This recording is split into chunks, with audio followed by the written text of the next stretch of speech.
is a saying that everything in the world is about sex, except sex itself, because sex is about power. And when you ask me, do women have a higher sex drive? You are not really asking me who has a higher sex drive, but your real question is, who has more power?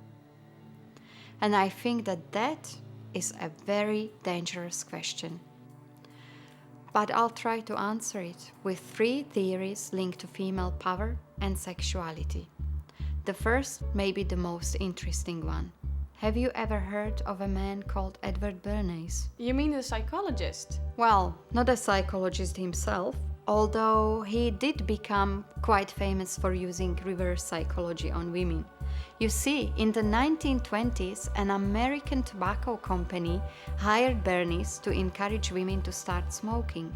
That was a period when most men used to smoke cigarettes, but women were not allowed to smoke in public, as it was seen as something indecent or unladylike. But Bernays had an unusual plan. He actually hired a psychoanalyst to help him research the psychology of women, and discovered that women were driven by deep, primitive sexual and competitive urges. And since it was a very male-driven society, he believed that women subconsciously had penis envy and viewed cigarettes as a symbol of the penis. He realized that if he could connect cigarettes with the idea of challenging male power, then women would begin smoking.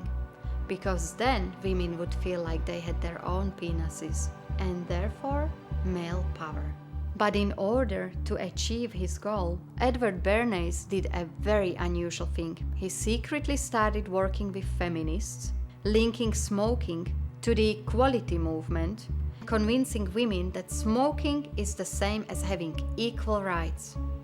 And his plan was very successful, because soon after, the sales of cigarettes to women skyrocketed. So women began smoking because they wanted male power? Exactly.